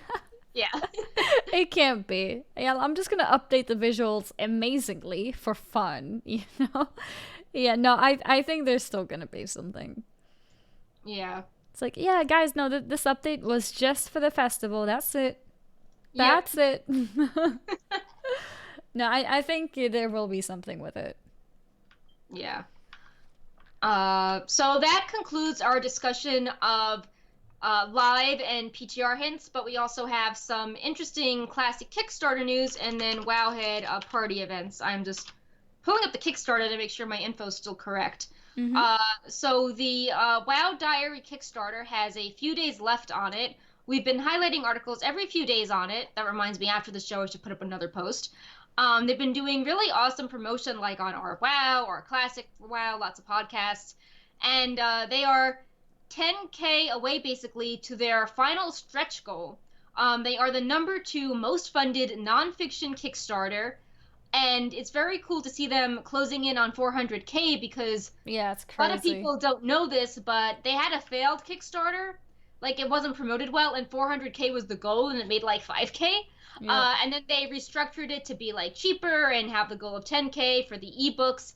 And it's ironic how it's actually gonna hit that original goal of 400K that people said was like way far off. And if you're wondering what these stretch goals are, the goals are at 300,000, 350,000, and 400K, and it was to add a lot of like very fancy details to the book, like gold lettering on the spine and like interesting like slipcovers, stuff like that.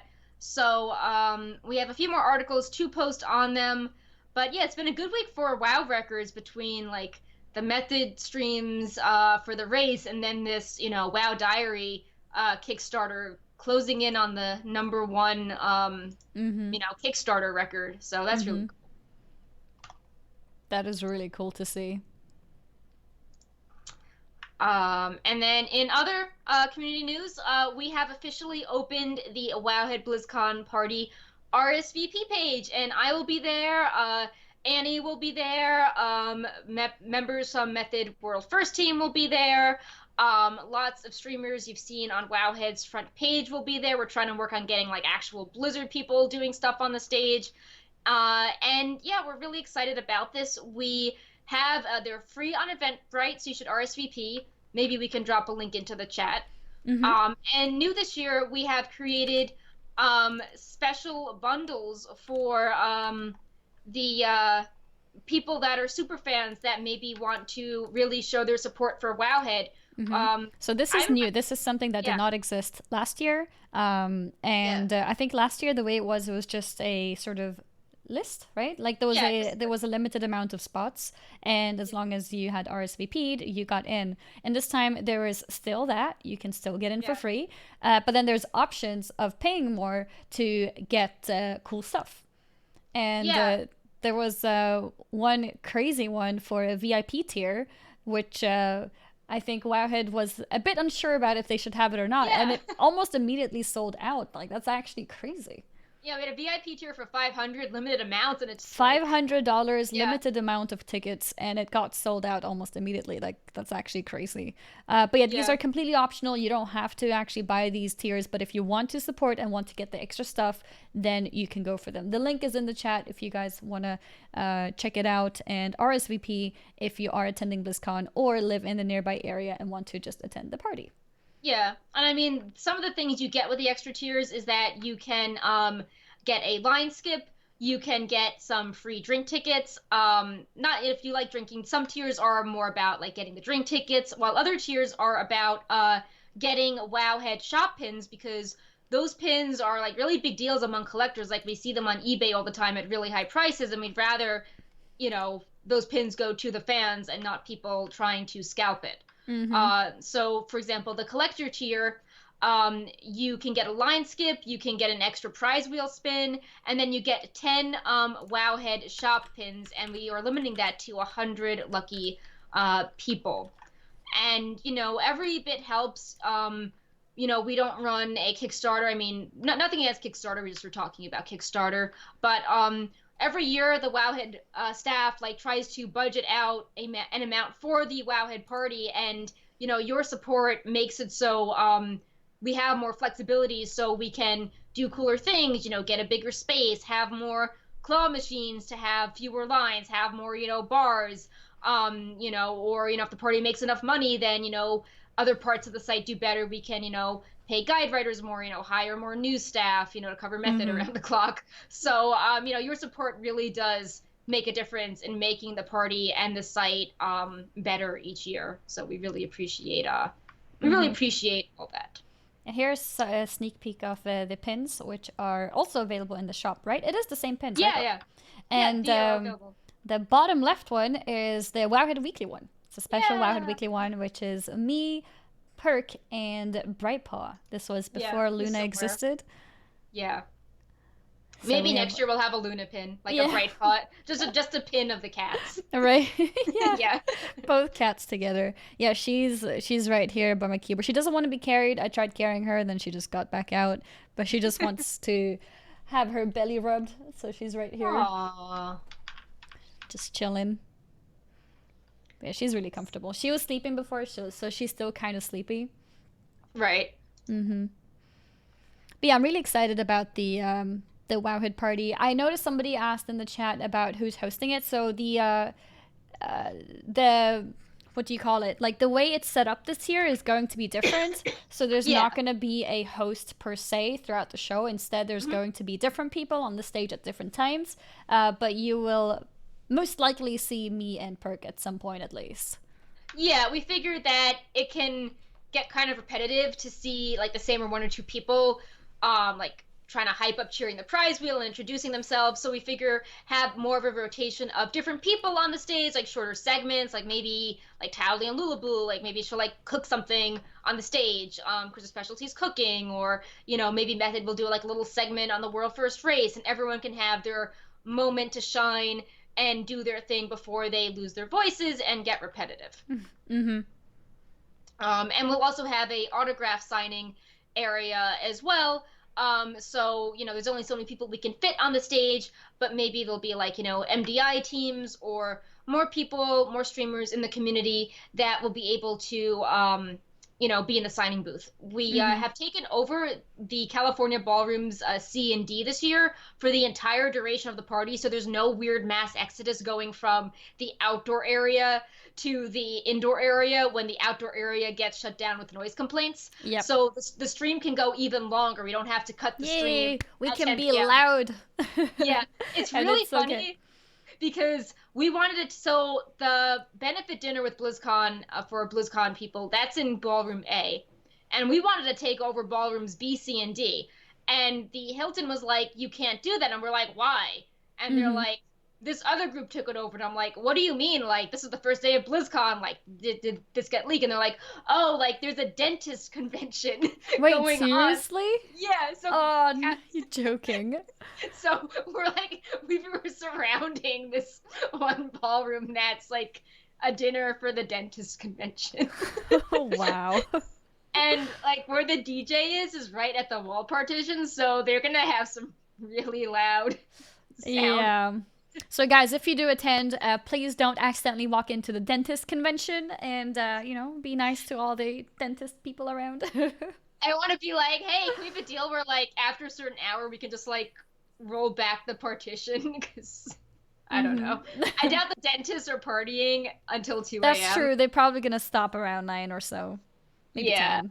So yeah, interesting. No way. I mean, we wanted the whole half of the second floor, but it's still pretty cool. Like they have this registration desk, so we actually have a desk so we don't need to set up our own tables. It's just like a hotel setup, so it's really nice.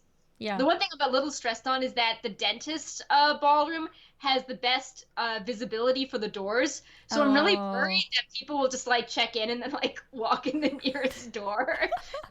So go into the dentist convention instead. Like, if you're reading this, you are in the wrong place. Yeah.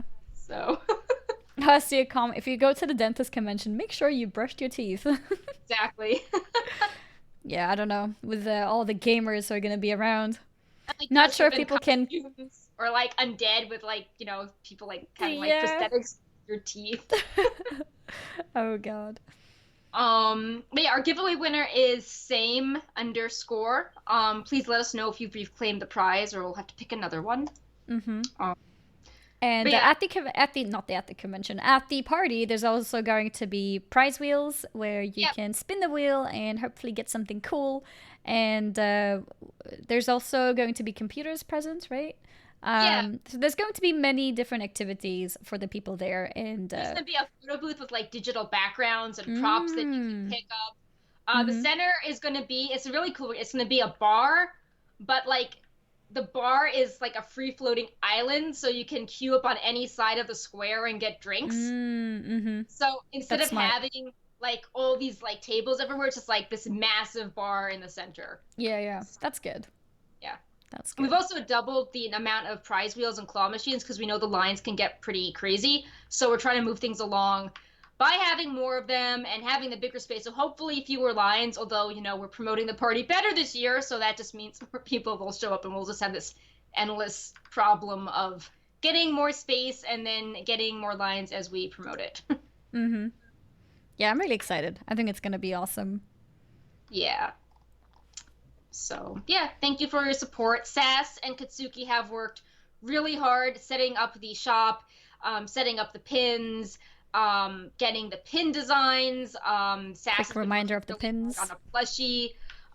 So, we've all been working really hard setting this up. I know if you go to the page, you might be like, oh, they have sponsors. Did they do anything? But, we've been organizing the whole thing in-house. Like, Wowhead Zam's HR person has been, like, planning the party, and in between BFA I've been attending meetings and working with Dari from Method on making sure like we have guest lists and stuff like that. So we were all working really hard on this, even though it's a pretty busy time with BFA. And if you are also an influencer and you'd like to be part of things, like feel free to also reach out to me, to Perk, to Wowhead in general. Like, it's great seeing more people around there for the World of Warcraft community and the Wowhead community together. Yeah. So, yeah, as we're wrapping the show up, just a reminder, Wowhead also supports the show Allcraft. Normally, it's at 3 p.m. Pacific, right after Wowhead Weekly. But as you can imagine, a lot of people involved in Allcraft are involved in the Method race, so they're all a bit sleeping tired. Pattern, and yeah. Yeah, so their show is actually starting in an hour, and they are having members of Method on the show, And Wowhead is sponsoring the Q&A, so there's going to be a dedicated segment where you can ask them anything about the world first race, and you definitely don't want to, you know, miss that show. It should be really good, and I'm sure we can hear like a lot of I mean, they were silent streaming, so now you can actually hear them talk about like, what did you do when the internet died, or what did you do when you heard that the healing lead's car broke down and couldn't make it for the kill, you know, all those interesting behind the scenes details. I don't know if everyone knew, but so the healer who wasn't able to make it forced them to find another healer, and they didn't have another geared healer. So what they did was ask one of the DPSers to go healing spec, and he was a paladin who apparently the day before that didn't even know what a beacon is. So yeah, you can imagine how experienced of a healer he actually was. And when they later on looked at the numbers, we had Josh, there was a popular clip going around of Josh saying, we literally carried him as a healer to world first. Like, he was obviously he must be a very good player, but he just wasn't experienced as a healer. But he had the gear in his character paladin, so he was asked to heal. I'm curious to hear about like Method's planning, because a few times I heard things like, oh, you know, we only have one priest because Method only has one priest, or, you know, Method doesn't have warlocks for the fight where you need warlocks, or now it's like, oh, we had no other healers. And to me, I always, you know, think like, oh, like they must have a billion alts, but I don't know, maybe they didn't think the tier would go on that long, or they well, I'm thinking maybe because of personal loot change. Right, but I mean, it seems like, you know, when you look at things like Limit and Exorcist on other fights, like I think Mithrax, like they had like, you know, billions of warlocks on the kill. Well, I think if I remember correctly, I think Method said that they expected mages to be a lot better. So they rather geared mages than warlocks. So it was a bit of a miss there. But yeah, I don't know. But you're right. Maybe they just didn't choose the right classes to gear. Yeah. But I think also maybe personal loot affected them in the sense that they weren't able to fill in raids with just filler characters. Like maybe they tried, and like the filler characters just had like no loot, and so. Yeah. Well, like, because normally you could have like, let's say 30 people go in, but then only 15 people are the people that they're gearing. But now with personal loot, they can't do that because well, you kind of can, like, if you stack it and everyone else has a good item, then they can trade the important person the good item, but that's usually the important person already has the best item. Yeah, but then that requires the person who gets the item to already be geared, which with master loot, they can, you know, you do that anyways, because the person who is really badly geared, let's say like, I don't know, 300 item level, doesn't matter because they just won't give him loot. But in this case, he might be the one who gets that personal loot item, and then it's a waste.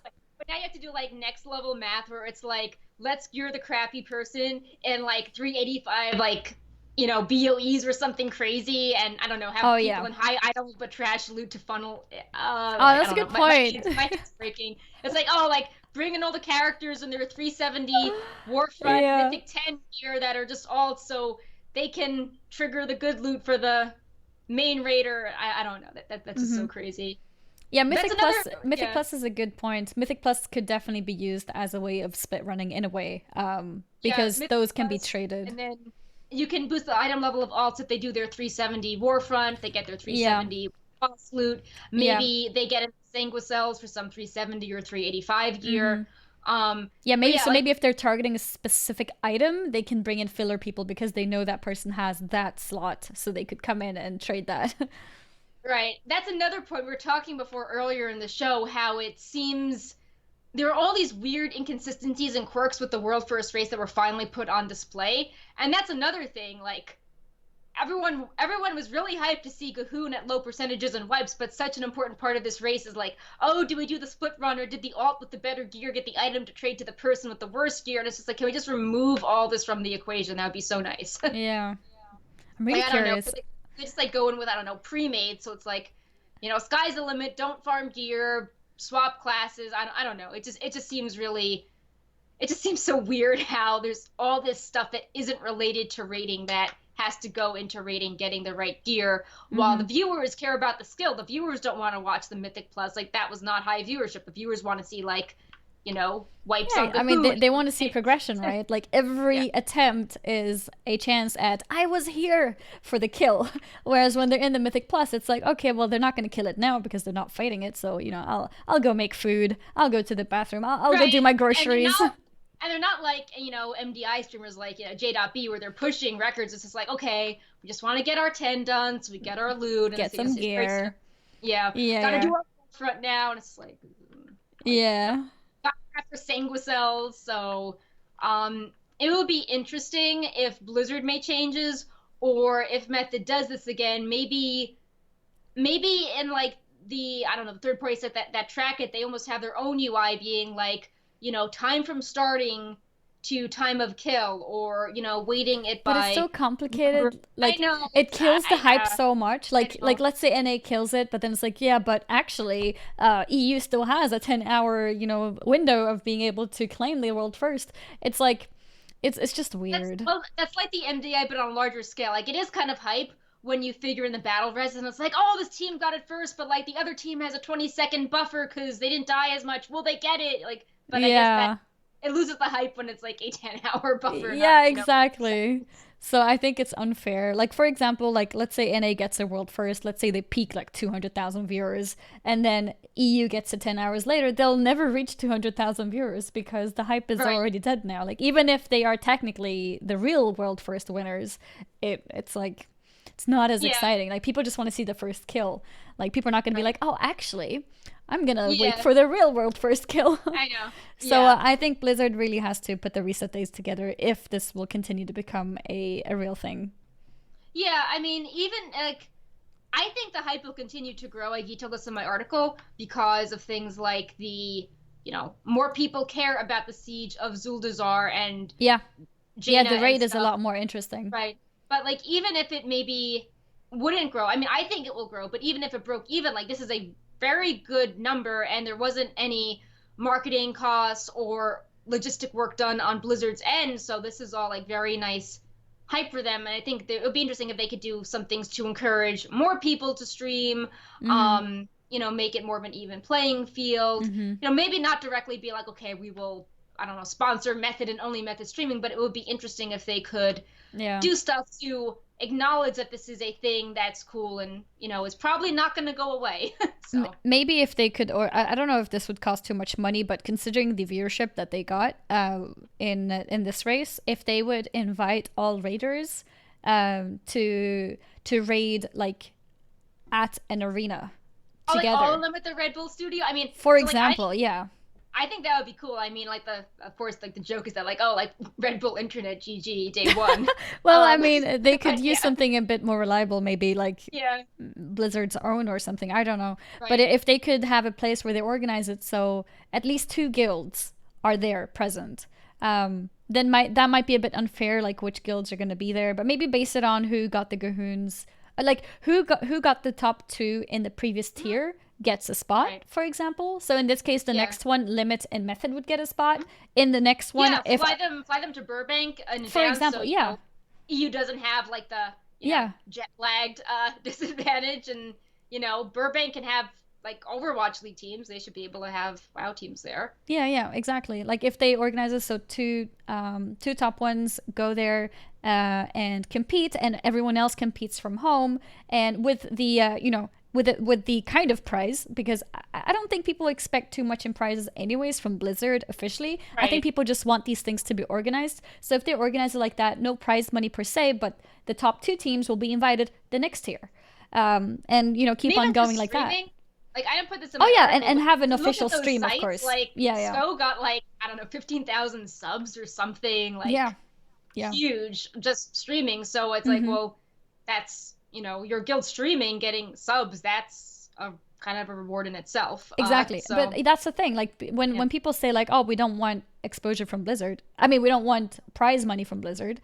We want exposure. Well, because that yeah, exposure will give them a lot more money than Blizzard would give right, them. So, yeah, I mean, it's kind of like self-explanatory in the sense that fair. exposure is key.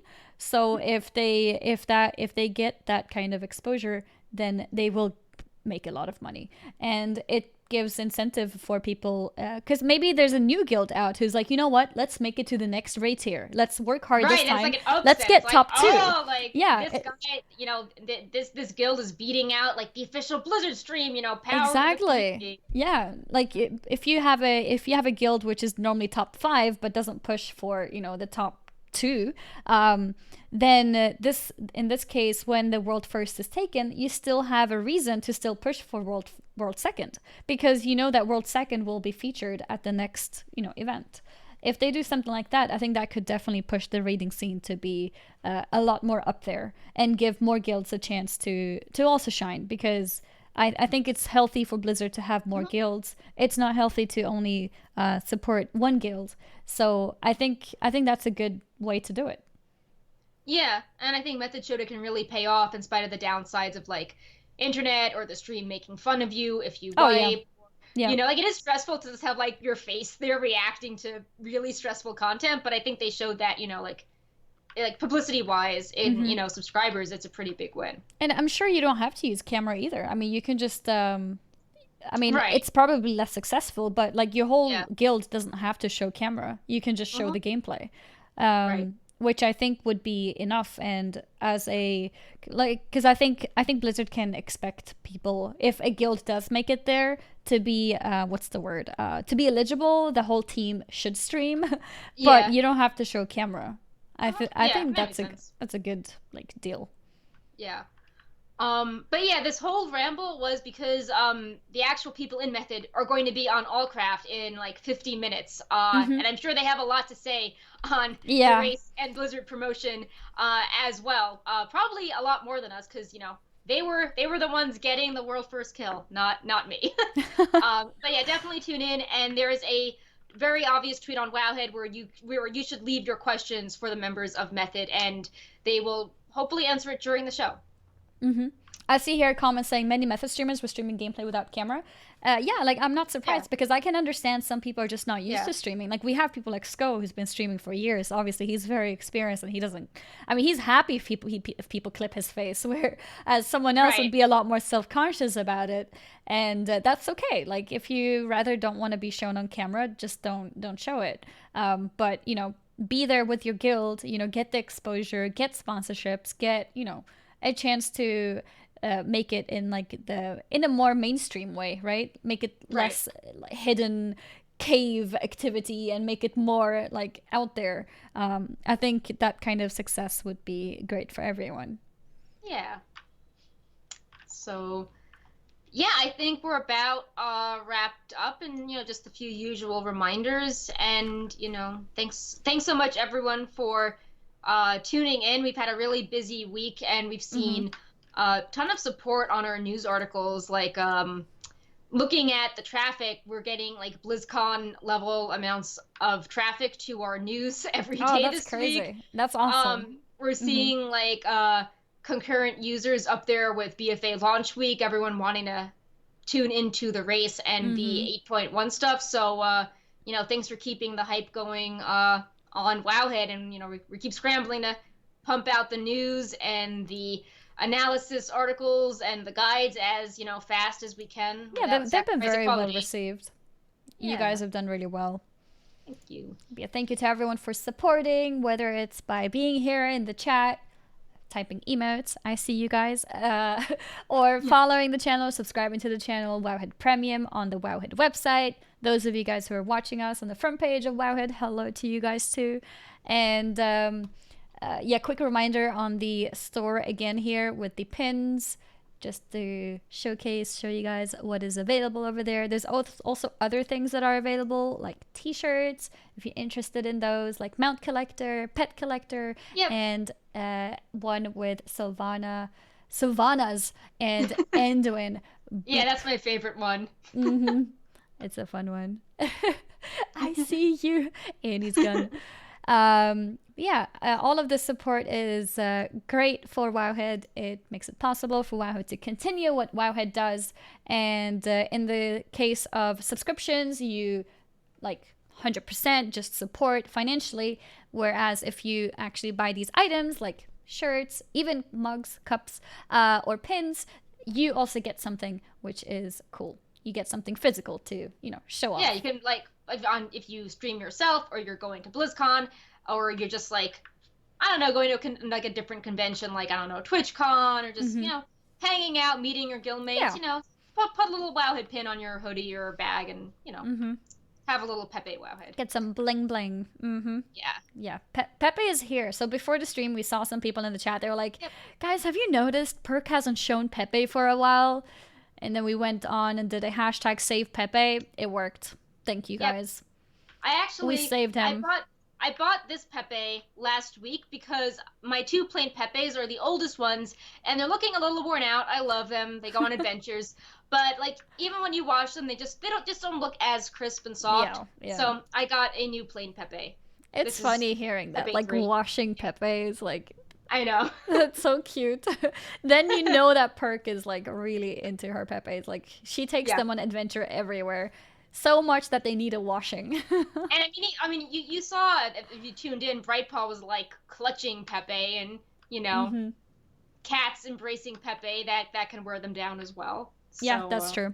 I've noticed with my little Luna too. She loves these plushies that are around that size. Pepe, and I have an MSI little plushie, and I have this Fortnite plushie too. She loves it. She play fights with them. Yeah. But yeah, thank you guys so much for supporting, and we will be back next week, same time, with all the news that pop up between now and then. In case you didn't, do we have any questions? Let's see. We're answering most of them during the show. Let's see. Oh, Sass had a question. So Sass had a question for me. He's like, I have 4 boxes from Blizzard arriving tomorrow. They were shipped from France. Each box is 30 pounds. Do you know what this is? Okay. So if you know the Artitude posters, Blizzard was, they did really well on Wowhead. I reached out, and they're like, oh yeah, we have extras, like, take 90 posters. So, Sass, you have 90 gigantic posters heading your way for a giveaway. Enjoy. Sass asking questions. Yeah, that's cool. I'm actually getting those as well for giveaways. I think I'll probably be getting them soon. Yeah. It was intermixed with show stuff. Got you. Ash Libithia asked, do you think there will be different heritage armor for dwarves like Wildhammer? I don't think they will look different for each clan, but I think there could be different tints now that we've seen the Mag'har orcs have the different tints for the Warsong, Blackrock, and the other clan I'm forgetting. The red... Oh, Frostwolf. Yeah, they're the blue tint. I just saw Sass's question. I do not think that I got the box yet. If you have a tracking number, let me know. I'll check it out. I have a Wowhead box. Yeah. That's exciting. No, I don't have a box yet. I would have shown it off already if I did. And let's see.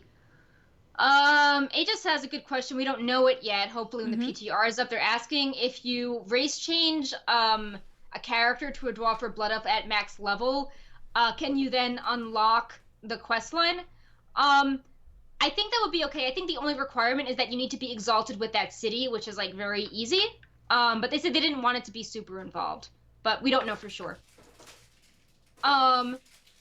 Crispy Kitten wants to know, what race are we both excited when it comes to what do we envision heritage armor? Like, announced and unannounced races. Who are we most excited to see heritage armor for? I think in terms of excited, I think human might be the least exciting per se. I feel like a lot of other races have a lot cooler stuff coming, probably. But because I play human, I think I would still be most excited for humans, because that's what I'll be playing. I think besides for humans, something that I don't play, which I think will probably be really cool, is Night Elf, maybe? Yeah, well, I'm excited for Night Elf because I play them. Yeah. And I kind of don't want the super skimpy armor because I feel like I want my high resolution, like feathers and metal and arch I think details. it would be more updated. Yeah. I think it would have more details than those we've seen. So I'm excited for Night Elf, like, overall, and excited for human because that's what I play. Yeah, I'm thinking if there's any I'd be excited for besides the Night Elf? Let me think. So I know a lot of people, when there was the Nightborn Heritage Armor, there was the data mine tint that was red, and people were like, oh, this would be so cool for Blood Elves. And obviously it wouldn't be that exact tint, but I think there could be a very cool elven style. I don't know. I like elves, so I'd be curious for Night Elf and Blood Elf. That's actually a good point. I think honestly the elves will have the curious best looking ones. Silver Covenant and High Elves, if they ever became a thing. I'd like to see that. But, yeah. Yeah. That would be really cool.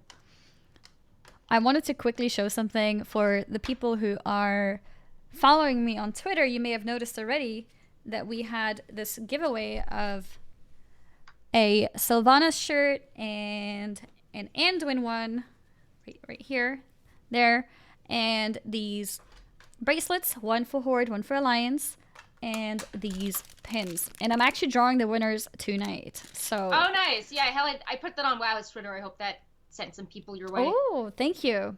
Yeah. I was wondering, actually, because I noticed at some point I got so much traffic, and I was like, wow, that's a lot of people interested in this. That makes sense. Thank you. Thank you. Yeah, well, there you go. So you might already know if you're following Wowhead's Twitter. If you're not, feel free to enter. We have 4 prizes for the Horde, 4 packages for the Alliance. So there's going to be 8 winners. Do you know if those are going to be on sale? Because I don't have any of those shirts, and I was like, oh, like, they look kind of cool. I have no idea, actually. Okay. I haven't asked. Oh, maybe they'll be on sale in the Blizzard Gear Shop, and this is like a little tease. Yeah, that's a good question. Yeah. I'll find out. Because I know pin collectors, like, I mean, you're going to have some, like, very intense pin collectors be like, oh, there's only 4 pins. I must have one of 4 pins ever. But if it's on the then they'll, buy the pin elsewhere. So maybe it's something we'll see at BlizzCon too. Yeah. I don't know. We'll see. No idea. I'll ask.